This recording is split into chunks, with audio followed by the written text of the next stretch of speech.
that's how I called exactly 3 people. And all of them said yes.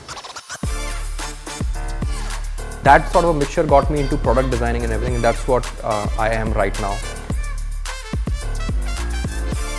A few funny incidents wherein the portfolios were already available on the market. So originality was questionable. Again, maybe Jatin, you could help with where did I broadly disappoint you?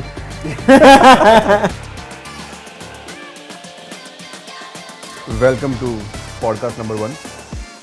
A lot of designers are so immersed in their creative and analytical process of designing experiences. They are really focused towards users. But during the process, we often miss out on understanding our stakeholders. Business owners, entrepreneurs, product owners, design heads, CTOs, they don't have a lot of visibility into the design world. Now, we always look for inspirations on the internet, be it YouTube or any other places. Very rarely do we come across content that is trying to bridge this divide, this gap. I would not say divide, but a gap. And that is where we felt, okay, we have kind of guests today who actually are the perfect representation of the kind of stakeholders we work with. So we have Akshay, who is heading or design division at a SaaS product company, which is selling their services, products and services across multiple countries. We have PC, who is an entrepreneur, and he is running a successful chain of pharmacy. I don't know how to frame your business, but I'm sure you would do it better. Yeah. He brings in the perspective of a business owner, an entrepreneur. And we have Dhimant with us, who is heading the engineering division of a multinational company who is into largely e-commerce, but more specifically web to print business. So yeah, this is a team we have. The purpose is very clear. I have given very brief intro about you, but if you can, talk about yourself, and then we can roll on. Yeah, I guess we are placed alphabetically, coincidentally, right? And then he will say that it was not planned. Yeah. Cut karo isko. So yes, basically I wanted to have the best of everything, right from the academics to the non-academics, be it life or trying your hands on, being a sports person, or when it comes to academics, and then understanding physics. And that's what got me into, this particular company where I am right now, Novus, which is a technology-based company, and we've been dealing with data lifecycle management. Other than product design, I also take care of branding and marketing. So as a stakeholder, what are the kind of decisions you make? So all the touch points for the brand, be it website, be it any physical collateral brochure, or even the products that they interact with. So I'm involved in all the experience process, the way these materials are created, whatever content goes inside it, and how are the processes functioning within the product as well. So anything that our customers are touching and feeling, that's where my eyes and ears are, and that's where my influence is. Great. Dhimant? Did my bachelor's in commerce actually.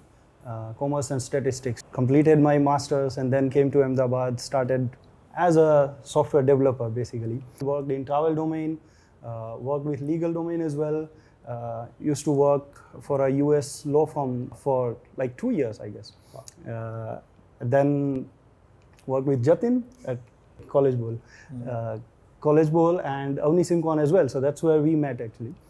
College Bowl, wonderful experience, working with a startup at a very early stage, and then later on moved to Contrado, where I'm working right now. And what is your role there, like right now? Yeah, so right now I'm heading the engineering division. IT, coming from the IT software background, I'm heading the engineering division.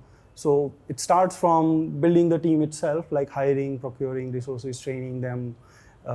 And then I'm also involved in the product deliveries, the delivery side, the management side of things as well. So coordinating with the stakeholders, the internal ones, mostly internals, the external ones are kind of indirect. But I'm pretty much involved in the end-to-end delivery of all the products and all the services that we are producing. Okay. And we come to PC. Yes, please. PC is basically what we fondly call him. His name is Parasharan. Yeah, it's been decades of being called PC. Name is Parasharan Chari. I think parents made it complicated enough for people to simplify it to PC. So I'm a father of 2. for close to half of my life, I've lived a typical herd mentality. A relatively above average student in school, chose engineering, above average student there, then got into a B school, finished my MBA. I think till that time I was a part of a herd where literally it was very logical for somebody to say, "Acha kar rahe ho, get into engineering. Acha kar rahe ho, get into an MBA." And then I finished my MBA and then look back and like, now what next?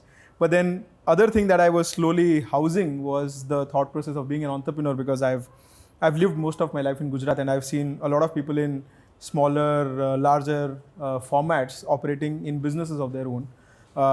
That is what made me, rather gave me guts as a 23-year-old to jump into a very early stage education.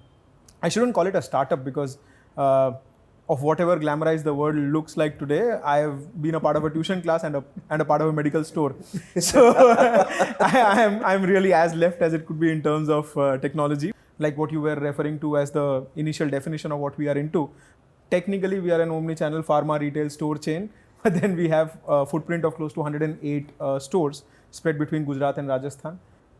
Ankur, the other co-founder, is the hardcore numbers guy, the one who handles the vendors. He knows which are the right kind of chords to do in terms of the medicine flowing in the whole system.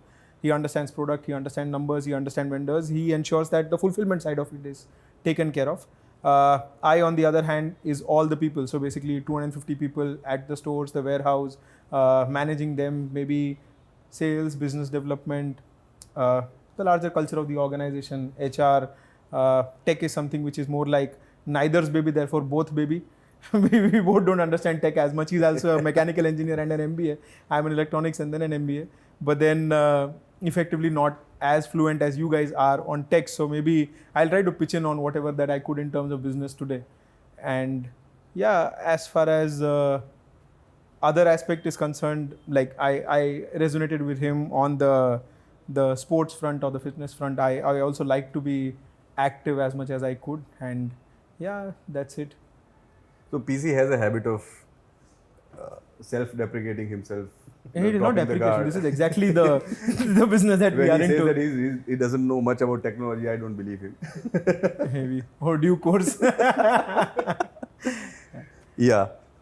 But in a way, I kind of also resonate with the thing which you said, like the herd mentality. Yeah. I'm pretty sure, I mean, that's how we made all our, academic decisions. I mean, correct me if I'm wrong, because back then, I mean, I was playing a cricket match and my dad called me up, like, let's go and check out the engineering seats.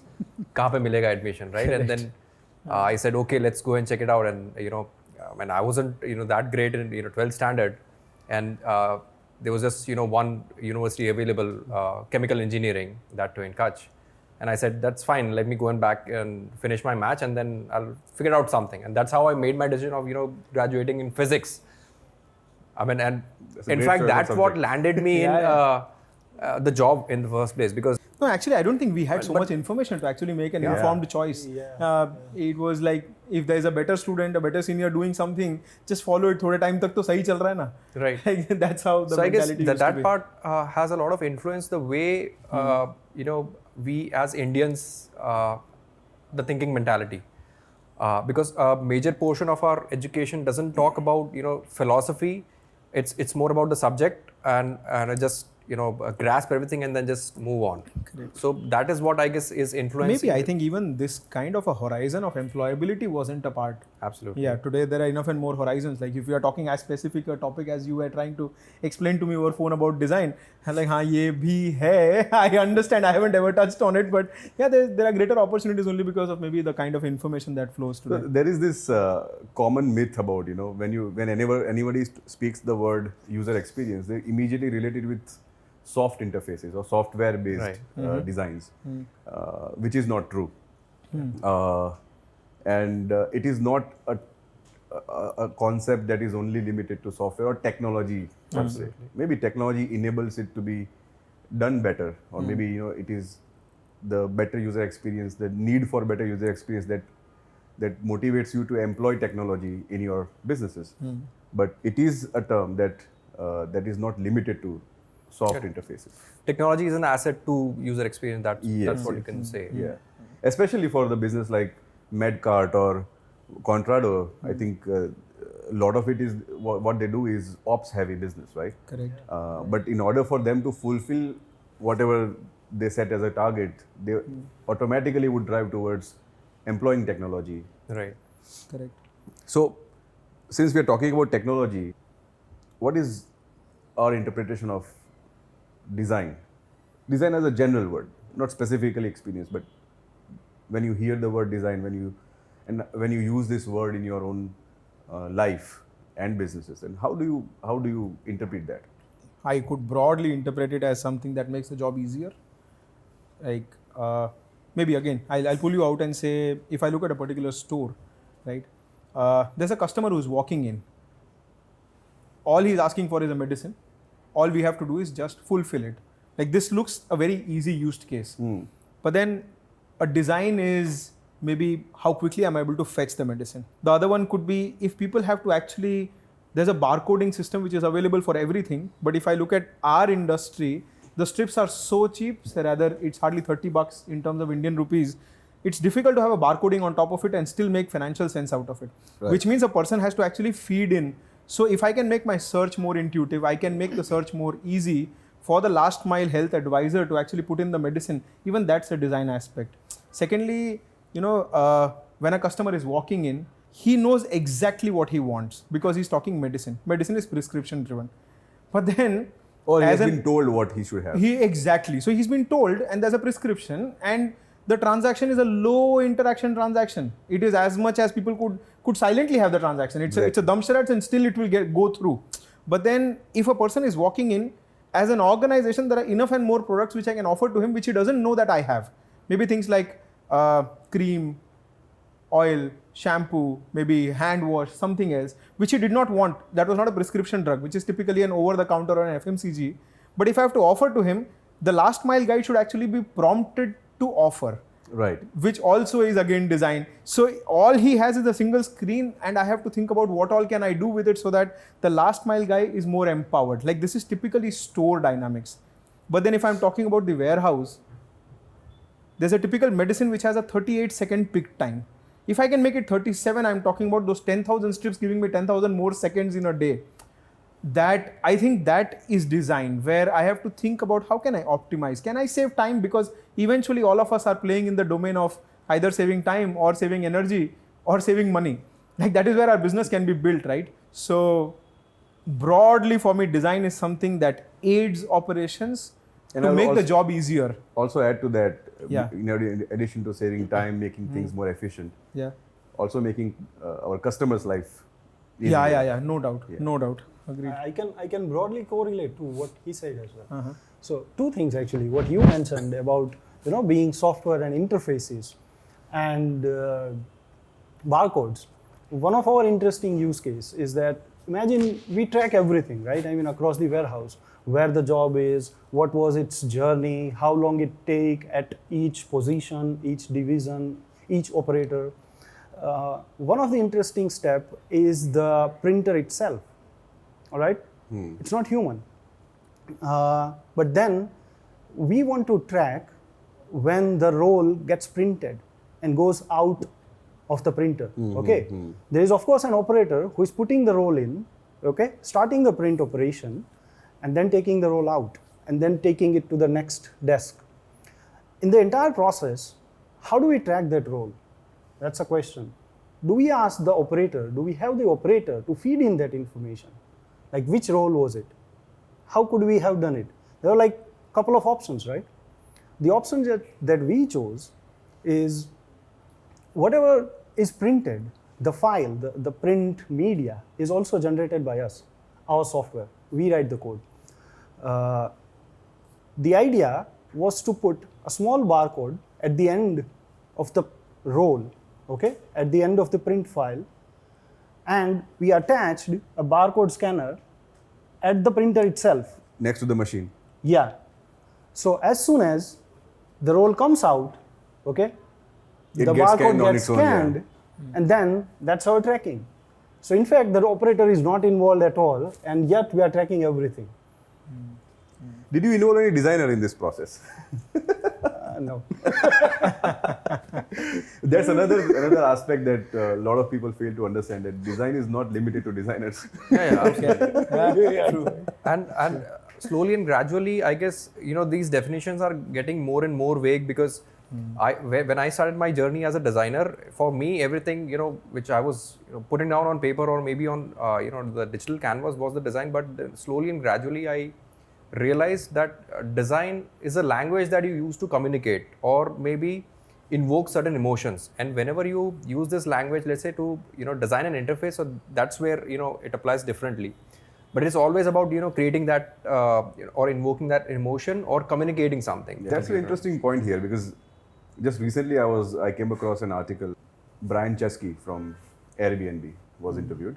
His statement was, we no longer have any product managers. But what he actually meant was that he has changed the role wherein every product manager will also have to do marketing, non-negotiable. That is where what I wanted to understand from you is, how do you stay connected with your users, your customers? I'll interchangeably use the word users and customers, depending, you can just contextualize it to your business. Also for products, like when I say products, it also includes services that we offer through products or directly. Right. But how do you stay connected with your users? Not just one time, but regularly. I don't know whether it's the exact answer, but I'll try. Is that across these stores that I have, right, there are nearly 1 lakh customers who walk into us every month. He knows his requirements. What he doesn't know is, can I fulfill it? What he doesn't know is, can I operationalize it? And what he also doesn't know is whether it makes business sense to me or not. Second thing is he able to communicate, and am I able to understand what he wants? That's one small Chinese whisper. So now that when he's walking into these stores, right, a typical transaction is a medicine, but then what we've understood is the space that we are into, we are actually not into dispensing medicine. We are rather into educating people about generic medicines. But then there are so many non-transactional aspects also influencing his decision. A neat shop influences a lot. The right location of the shop, brightly lit shop, is something that also adds. There's an apron wearing health advisor there, an educated pharmacist sitting there who's trying to educate him about molecules, dosages, also adds a lot of value. A neat table adds a lot of value. So basically there's a broad term in retail called look, feel, ambience and service standards. If all of them come together and we are able to educate, is where we win. Now the same thing, if I try to translate to a software, a guy is just walking in and he's walked in and out of maybe hundreds of apps in his life. What is it that I'm able to do more for his trust? What is it that I'm able to offer as a product? Is my user interface just about right? That am I trying to broadly come to your answer that there's a physical walk-in, but I need a similar translation into an online walk-in, because that is where the older consumer behavior was. And I'm not an out-and-out tech company. So this is where the gray between a physical design understanding trying to translate into an online, and I wouldn't have the right answer except continuously talking to the customer. So on a month, I think we have close to a sample of 5,000-6,000 customers that we try to talk to understand whether whatever he walked in for, his expectation versus our delivery, did we match? So how do you talk to them? Like, what is the mechanism there? Is it? There are people. Is it institutionalized or is it like? Yeah, it's a system. It's more like a questionnaire driven by people. Like, what if I walk into you and say, Jatin, you walked in yesterday. Did you get what you want? Did you get the service? What else did you observe? Was there enough trust in? So broadly, I'll get indicative answers. And then when it reaches a sample size of 3,000-4,000, I'm able to get very certain answers. Exactly this is what he was looking for. And I could hit him on maybe 75% cases, maybe 80% cases. So how do you deliver this questionnaire to them? And how do you collect there's a physical team, feet on street. Yeah. So we end up capturing the numbers of the people who are coming in, because that is a requirement for medicine delivery. So while we get those numbers, we also try to reach out to them for a feedback, for understanding, maybe focused group discussions. We end up calling 10-12 of our loyal customers and talk to them about MedCart. And these are things which we have to undertake. And how do you process the collected feedback? It has to be quantified, very frankly, because if I have to get driven by emotions of customers who are walking in, I think I'll be running Ashtray. On the other hand, if it is absolutely quantified in terms of what is it that they understood on each of the aspects, like look, feel, ambience, location, service standards, knowledge of the health advisor, the overall interaction. And a lot of times, a broad question like, did you feel good transacting there? And if they felt good, it was more like, a match between expectations versus But delivery. you collect, let's say, a few thousand responses Correct, in a month. correct. So there are 8 different parameters. We try to quantify each one of them, and if the parameters add up to, like for example, last month it was 82%, and if I'm 82.1, I am in the right direction. Otherwise, I'll try to go back and see which of those 8 parameters did we fall back on, and eventually every parameter that fell back is a training input. That okay, this is something which we have to do right so that we get it right the next time around. So it's more like a lot of nut bolt tightening is what we do. So when it comes to designing this sort of feedback form, so what are the bigger categories that you focus on? Like for example, the store experience, or the way they were made aware. So what are the major chunks in these feedback? Like Yeah, so it broadly is look, feel, ambience, and service standards. LFAS is what retail actually works on. Look would have a lot of other parameters, like how was the frontage, how was the store light fully lit or not, and these are things which could just be a physical audit. On the other hand, feel is something, it's a feel. So we would run mystery audits, we would run some customers who we've planted. On the other hand, we also try to understand whether, how was their feeling? Did they broadly understand generics? Did they subscribe to substitution? Did they enjoy the savings that came their way? Because a lot of times marketing communication would go by saying we save up to 80%, but then eventually they would end up saving 60, which is way higher than the industry, but they are silently not satisfied because they expected an 80 versus they're getting a 60. But then that's how the human psyche is. So which is where this becomes an input to the marketing team, this becomes an input to the sales team, the training team, the resources. So this is what we do. In your domain, in your position, since you are also heading the design and you're making a lot of decisions that are going into the product as well, how do you particularly, or what mechanism have you established for yourself to stay updated from not just the buyer, like the client who is actually making a decision to buy your product, but also the users who are using the product?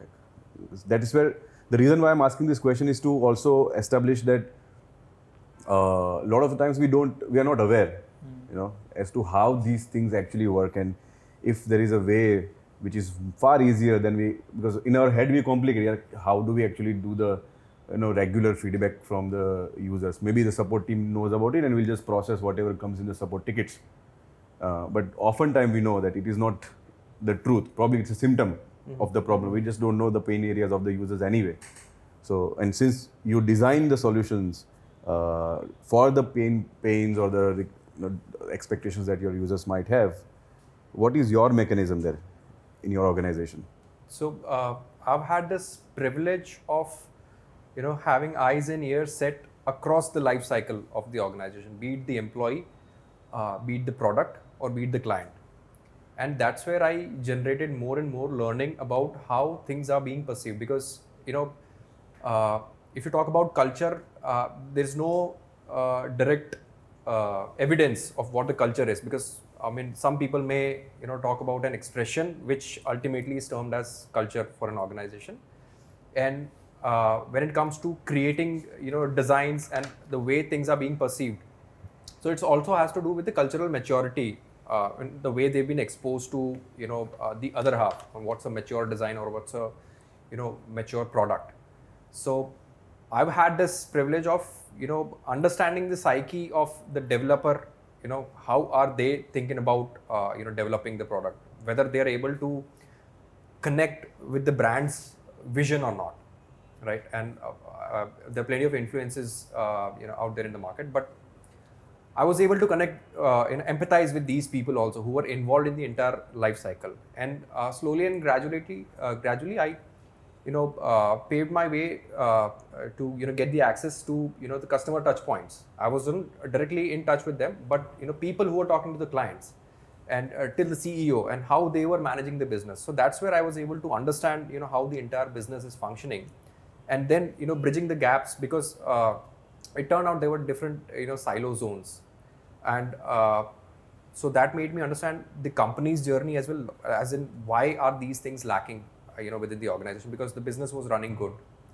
But if we are aspiring to grow more and more into the industry, so that's where I took upon these initiatives, and I personally interacted with more and more people who were responsible for taking the decisions on whatever we are creating, and how are they perceiving it, and then how do you counter that. So I used to park every time when I got into this process into two categories. One is people and then process. So if you're not able to convince that person, so either there's a problem in the person or the process itself. So whichever is in your control, you solve that and then you take it a step ahead. And that's where connecting all the customer, because ultimately you're trying to influence the culture within the organization, which is nothing but an expression of what they think and how do they behave. So if you talk about design thinking or any framework that you think, in order to put that into a cultural aspect of an organization, they have to be dealt with. It's the people and the process, and then you build a strategy around it. So that's what my strategy was in Novus, and it's still in progress, and it's going to be for in the coming years. For us, it's been, the answer is like two-faceted. The business side of things and the IT side of things, I'll first talk about the IT side of things. Basically, when very early days, when we were setting up the India operations, we were building the team, and the customer service team also started from India. So customer service team is directly facing the customers, basically all the user queries and all. And we have a specific need because we are in a specialization business. Every order, everything that is ordered and delivered is unique, okay, because it is quite personalized to the customer's tastes, and that's why customer service has to be like immaculate. We had the QAs connected directly with the customer service team, so that's the first thing that we did. They were literally like adjacent teams only, so it was quite easy. So every time the customer service executive himself or herself is facing a challenge, or the customer is asking about a particular challenge that they are facing, accessing the systems or working with the products, they would directly interact with the QA team, and that will circulate back Would it into not our raise operations. a lot of false alarms or noise? Not always. Initially there was, but then we also have the filters. So it's not like everyday continuous interaction happening between the customer service executive. You're just trying to pass on the learnings. Yeah. Yeah, okay. In fact, the customer service team themselves also have their own learning mechanism established, because there are like so many regular support questions that they need to answer. Obviously, if an executive is new, then they might not know the answer, and they might falsely involve the IT team into the action, which was not required at all. So we have learned our way through, and then, but the idea still remains at the root of it, so connecting because QAs are the last point in our delivery mechanism, right? The guy who is finally responsible of delivering the product to the customers is directly connecting with the customer agents. But in this kind of a setup where QAs are the last person to touch base with the actual user and collecting feedback from there, but you being an important stakeholder in making decisions about what you will ship next, you are not directly talking to your people, right? Like your customers. So Internal ones, yes. Does it not create that that sense where you feel, okay, I am collecting a lot of information through it's a secondary information basically. It's not first-hand information for you.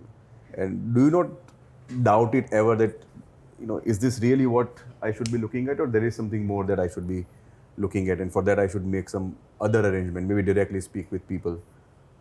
No, because it's not just to the delivery side of things, it's the design side of things as well. So we are involved when the things are being designed in the first place itself. The analysis is happening. When the customer experiences their pains, their challenges are being discussed. You will be designing something based on inputs that you receive from your customers or users, right? At that point of interaction, probably you are collecting information through QAs right now, but no. No. Only the pains are collected through the QAs. The actual requirement comes from the product team and the stakeholders. Right. And then whatever information we collect, how do we make decisions? I'll throw some pointers there to talk about.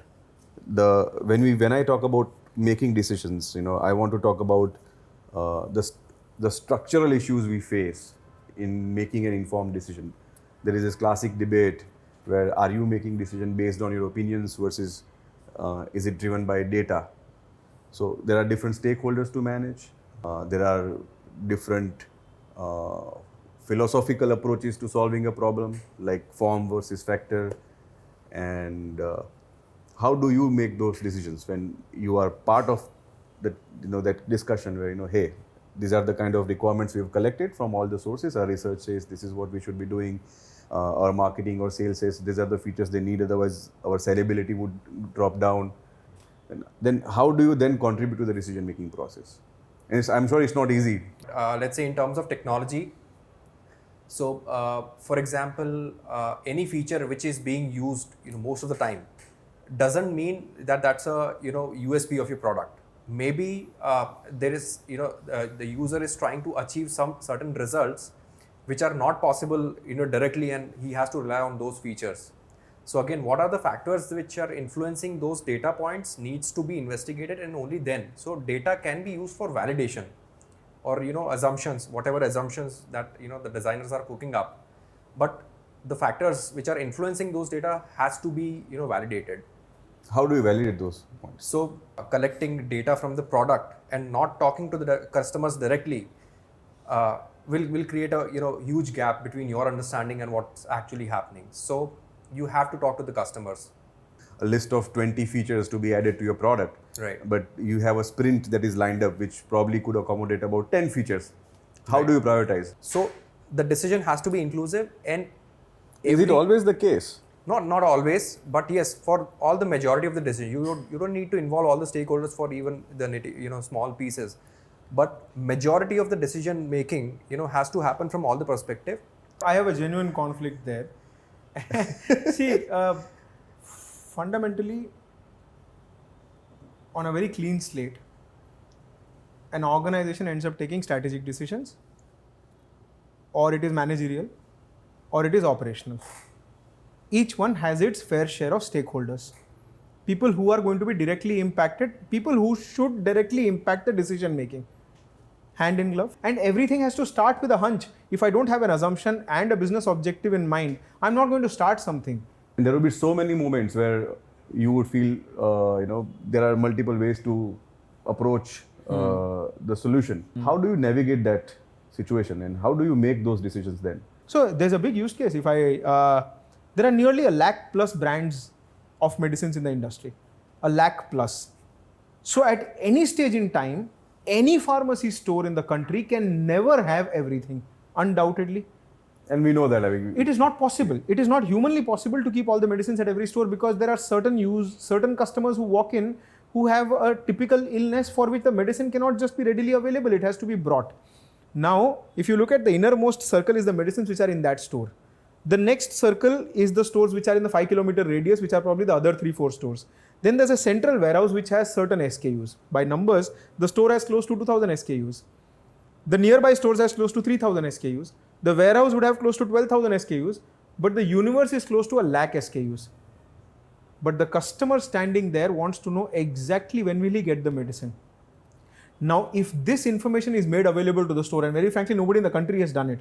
We are probably the pioneers of doing it, is to give visibility at the last mile to exactly give the answer to the customer so that he is at peace.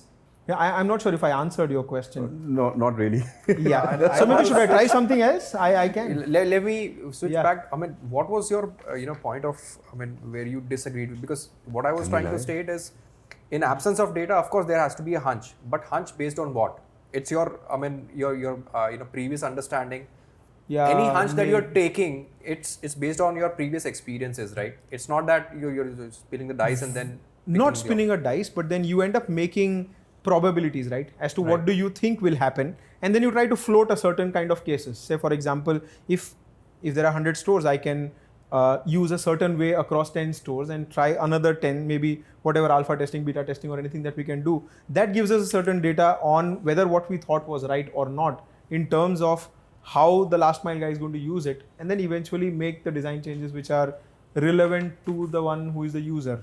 Again, maybe Jatin, you could help with where did I broadly disappoint you? I think in your routine, day-to-day life, you would come across many situations where you have to make decisions whether they should go on in the product or they should not go in the product. Can you recall any instance where there are multiple stakeholders sitting together making a decision to some product that that your team is going to build, where team is not on the same page? Who is accountable? Who is the ultimate accountable person working on that product? Who is in charge? It can be the product manager, it can be certain stakeholder, at times there is senior management involved if it's a strategy part of things. But then that to establish the first fact, in case of conflict resolution, final attempt. Now moving on to the actual part, the more detailed one. Generally how our product teams work is they start with product road mapping. What can we deliver faster? What will take time? What is complex? What is simple? What's required? What is needed for the product? What is cheap? What will be costly? So all of these things basically are brainstormed during the product road mapping meetings itself. So how they do it, it's kind of a ceremony of the product management. So everyone gets together, okay? At times the end stakeholders may also attend, but then at times they may not, because the product managers are there representing the stakeholders. So product managers are holding these meetings with the entire team and they are deliberating. So it starts by everyone contributing to what we should have. And the deliberation basically involves looking at everything from different perspectives, okay? At times there are measurements, okay? At times there are things like opportunities, costs, okay? Helping the user navigate, enhancing the user experience, at times just contributing to business objectives, okay? All of that is taken into consideration, and then we sort of put a slice in as to what can we deliver now, next. That's the process. First of all, does a designer get involved in this process? Of course, Do you yes. have any user experience designers Of there? course, Yeah. yes. So They are part of the brainstorming, roadmap meetings, everywhere. Yeah. So now, this is a very common situation that a user experience designer faces in the organization. Even product managers probably would be also facing, is that we want to achieve X, Y, and Z for this product in the next sprint. But the tech person would come and say, only this much is possible. So, let's just go ahead with this, the more crude version of it versus the polished version that you are presenting. Or the simpler one, not the complex one. Complex one. Yeah. So simpler from whose point of From view? the tech perspective, of course. It's coming from a developer. Yeah, correct. And I'm sure you would also be coming across this. Absolutely. So, this there is a word for it, UX maturity, right? Whether it's a part of your organizational culture, that has to be ascertained first. So, if it exists at various levels, there are various stages, right? So, various stakeholders, the kind of argument that takes place for that decision making determines that what sort of a maturity level we are talking about. And I guess that's what sets the precedence of, who's going to have more weightage during that discussion. So when it comes to designers also, and so we need to be more specific about the nature of the organization. Let's say it's non-existence of, UX maturity, and that's where you bring in a UX designer. So whatever he's talking about, I guess, 20-25% is going to make sense to the developer. And that's where, the rest of the gap needs to be argued and then convinced. So what's at play and who carries more weightage, it depends upon the process that you employ or, the kind of arguments that you throw in, and whether you're being backed up by data or just by hunch.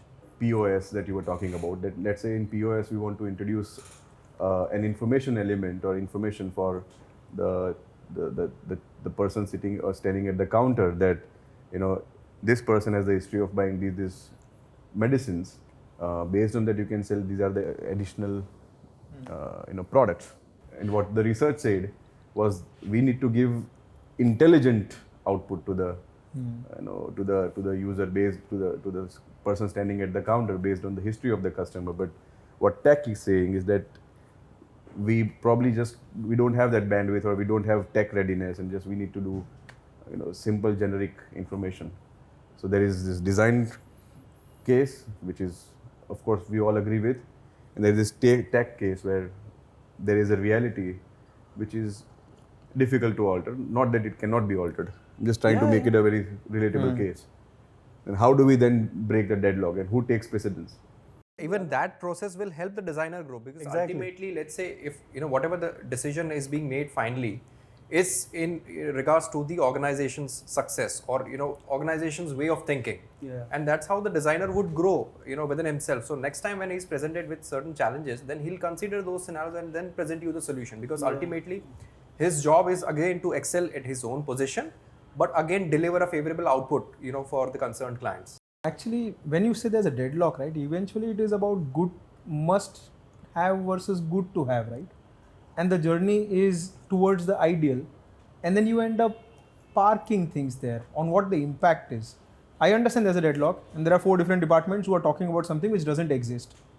It's a solution, it's a proposed solution, but if it is the ideal solution, I will have to have something as a go-to market also, because it's a pain point today, there's a need today. I have to start with something what is the basic must have.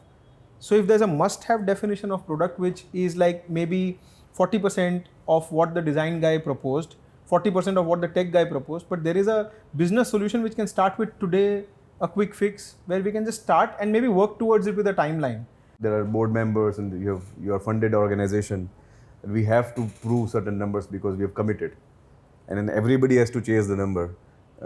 Deep down people know that this is unrealistic, but we still have to run in the race, right? Sometimes the customer we have a big project coming in, big client, we simply have to make changes to our product, even though it is not ideal, but we have to. That's most of the SaaS business operate that way. To further this point, and I'm now bringing in more of a designer's point of view, and I'm treating you like the stakeholders. So oftentimes when designers are interacting with the stakeholders, there is this dominant fear about managing their ego and navigating their biases. How much of that is true in terms of fear? And if it is true at all, then how should a designer deal with it? If there's a stakeholder, and if you're talking about an ego, I would rather put it a little on the back burner and say probably he's not able to understand the business impact of the suggestion. Because if a stakeholder for his ego is not taking the right business decision or the design decision for the organization, it is counterintuitive to his own stake. So basically, if there's a stakeholder, he has to do a justified job of managing what is important to the organization. Therefore, I don't think it is ego. It might be the case of he not understanding the business impact. On which case, now there are two dots. There's a designer and there's a stakeholder. He doesn't understand the business impact of the design. And the design guy might not understand the business impact of his design.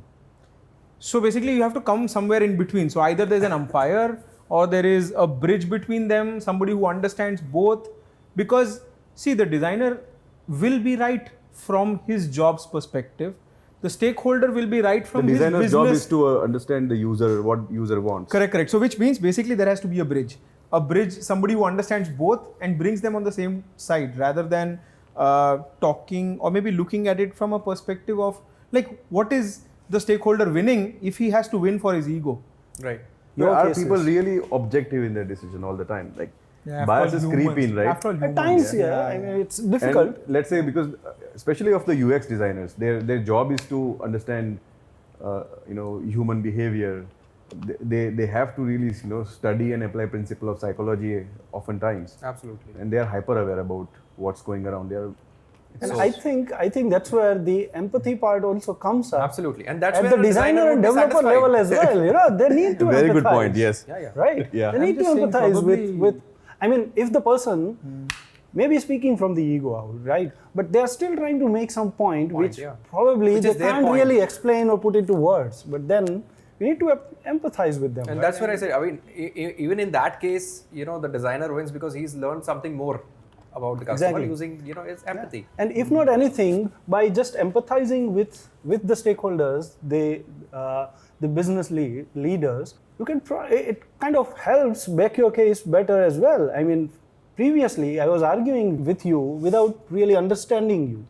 Now, if I put some effort understanding your context, where are you coming from, then I can probably better prepare. Does it also work for designers who are not placed in-house, those who are contractors or freelancers or who are agencies?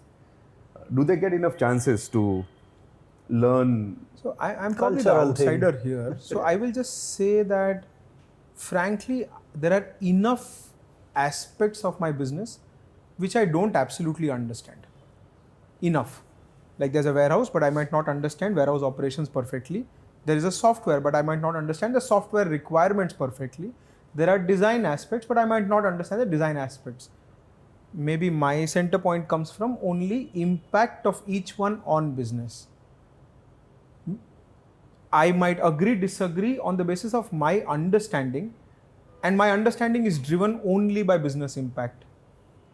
Whether is it top line impact, bottom line impact, margin impact, sales impact, I don't know what impact, but some impact. So as much as I understand or maybe empathize with you on you getting the design right, but I would rather say there are aspects which I don't understand enough and I need to be understood because this is in the greater interest of the organization. So maybe if either I traverse to understand how did you reach the answer, or you traverse to understand what is the business impact, is when we are going to clap hands. In your day-to-day operations, how much of value do you attach to designers? Or when do you stop trusting the designer? Has there been a case with you that you stop trusting your designer? Maybe try to mimic too much the competition. That can be a case. When we sort of feel that it's more of a copy and not something original. Coming up. I mean, it should be the other way around. Like, when do you start trusting the designer? Not when do you stop trusting the designer, right? Because ultimately, you don't trust at the initial level, as and when they grow within the organization and you get into the gist of, understanding what is the requirement. I guess it's when you start trusting the designer, that should be, that's an ideal, life cycle for a designer. Maybe what he's trying to say is that basically you start with distrust only. Yeah. And then you slowly start trusting. The journey has to start from there. So, fundamentally, there are 4 pillars that we try every designer to go through. One is understanding our product or service, understanding our customer, understanding our operations as a company, and 4th is understanding the team, so that he gives me a feasible set of solutions. If somebody fits in the feasibility of all the 4, I'm willing to indulge in a good discussion. Otherwise, there is a lack of trust. In your own businesses, are you seeing any immediate or near future impact in terms of using AI or its indirect impact on not using the AI? For us, it's actually who's using the AI. I wouldn't recommend any novice or a beginner to start their journey, because ultimately what you can imagine that the current generation of designers who are getting trained or who are going to be designers maybe in the coming years, they'll have AI as a base of creating ideas. So I'll not trust those people. So ultimately, use of AI depends upon who is using it, whether it's a seasoned and tenured person who has understood the basic and fundamentals. And if that person is using it, then that it's bound to give you good results, because that's going to speed up their process. Yeah. It's a fantastic ask, but not for aspiring designers. I mean, they need to start with the fundamentals. Otherwise, it's as good as forgetting how to use pencil since the arrival of keyboards. I would like to agree with him as well, especially on the novice point. So I mean, literally comparing with a developer's day-to-day life. So I mean, going back in time when we started programming, Google had only started actually. So we had to literally think a lot, look for resources, and find our way out of complex problems. Stack Overflow came, And it You were active changed to- contributor there. not In really. Microsoft community, Yeah, somewhere. yeah, you- Microsoft community, not Stack Overflow. But then Stack Overflow came, okay, changed the game for the developers. Now they're typing the question in Google, obviously comes up with a Stack Overflow link, goes to Stack Overflow, there is little gray area where the code is written, they copy it and then they put it in your code, in their code, compile, run, done, okay. Now this thing has evolved into something else. Now there is something called Copilot. I don't know Yeah, there if is you a tool guys like are following. Copilot. or Yes, not. yes. Editors are becoming more and more smarter. Probably they might start making dumber developers, right? So the idea is, obviously it's good, you have something that continuously helps you make your way out, but then if not used properly, basically it's not you who are writing the code, it's that editor, it's that co-pilot, and that's where you don't get to sharpen your programming skills. The same analogy I think applies to everyone. I mean, for that matter, not just designers or developers, I think. AI for us has been very weird as far as the organization is concerned. So tech team has moved on really fast in terms of Copilot. Prompt training has started happening. So Yes. basically, I think it's more about exactly if you know your requirement, AI is great. But if you don't know exactly your requirement, there are some corners that you're cutting somewhere. I think first thing. But then from a customer perspective, customer is actually evolving far faster than AI because AI is working on past data. So if I have to go towards the customer and do something for the customer, I don't know whether I can exactly use an AI. So maybe customer side of things, That's I'm not able to. That's where you can use UX designers. Yeah. So I was actually batting for you. So now we get the trailer of the video. Yeah, so I was saying from a customer user perspective, because he's moving too fast, maybe I'm not able to use the AI exactly there.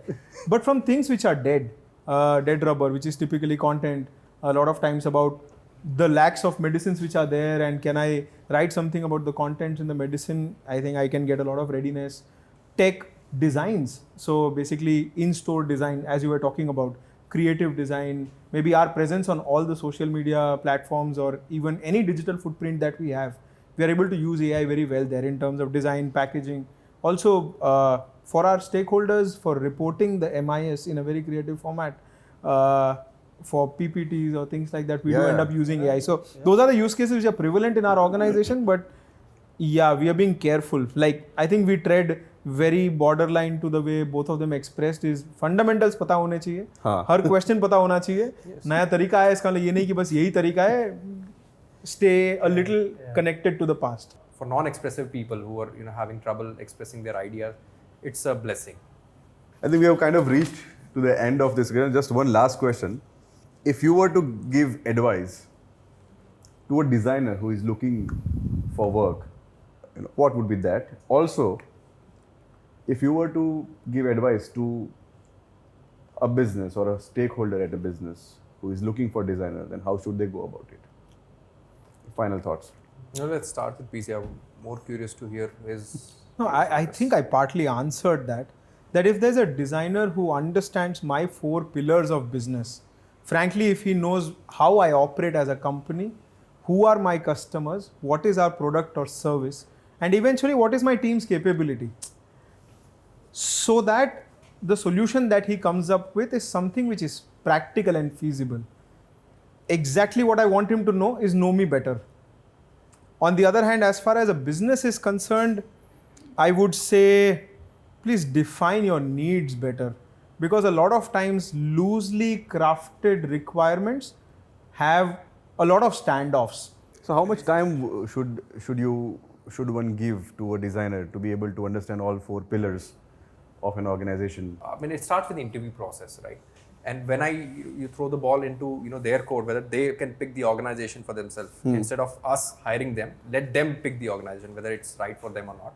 And then which errors are created and why were they created? I guess that's where I would like to put a benchmark whether this person is qualified to proceed further with the organization. And I think the answer is the other fold is also the fact that how often the person is coming up with bright ideas, something that hits you on the head.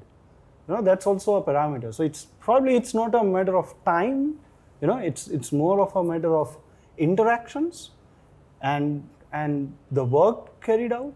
So there might be some designer who will sort of win your trust on the second day itself, because you start feeling that, okay, whatever he's saying is aligned with what I want broadly. Then we may still have some disagreements, but more or less he represents the right perspective of the business, of the customer and all, and how the approach is. I think it also has to do with the how aspirational your brand as an employer is, which also attracts different type of candidates towards you. Anyway, yeah. So you were left with the last word on advice to designers and to people like you who are looking for designers. They've probably summarized, but then just to put it in different words, of course, empathy is the core factor here. Not just empathize with the user, but then everyone present in the room. I mean, that's what is more important, because at the end of the day, they'll need to take everyone's agreement. Then only they can move forward. There are too many people who can reject the idea, and they are only alone to take it forward. So empathizing with the needs, as he said. I mean, if something doesn't fit into his tick boxes, if it doesn't tick, then it's not something that they'll take up. So that's probably the most important element that I would say. Of course, the customer side of things, the user side of things are equally important. So their first priority must be to understand the users and how they can make their lives better. But at the end of the day, if they want the decision to turn out into their favor, they have to learn how to navigate the stakeholders. Yeah, they'll need to. Yeah. Well, that's all for today, I guess. Thank you very much for giving your time. I hope you had good time discussing this. I hope we were the first consumers of this podcast. Just learned. Yeah. Probably I'll be more relevant to my tech team tomorrow onwards. Yeah, but Great then. We are done, guys. Thank you. thank you. It's mine already.